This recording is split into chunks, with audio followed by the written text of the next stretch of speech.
नमस्कार, आप देख रहे हैं कनपुरिया एक्सप्रेस। चलिए रुक करते हैं इस खास खबर की ओर।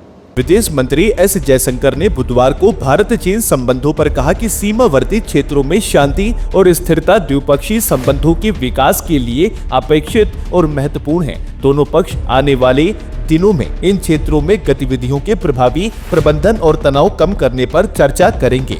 राज्यसभा में जयशंकर ने चीन के साथ भारत के संबंधों पर बयान देते हुए ये भी कहा कि पूर्वी लद्दाख में चरणबद्ध प्रक्रिया के तहत सैनिकों की वापसी का काम संपन्न हो गया।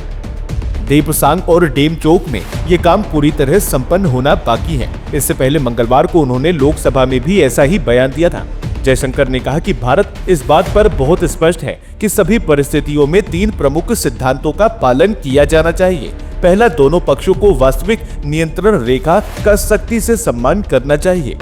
दूसरा, किसी भी पक्ष को यथास्थिति को एक तरफ रूप से बदलने का प्रयास नहीं करना चाहिए। और तीसरा, अतीत में किए गए समझौतों और सहमतियों का पूरी तरह से पालन किया जाना चाहिए।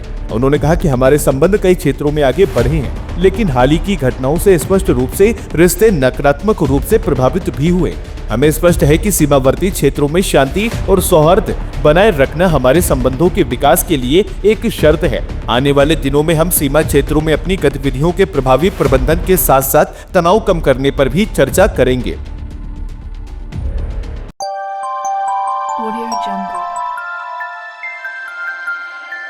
Audio Jungle.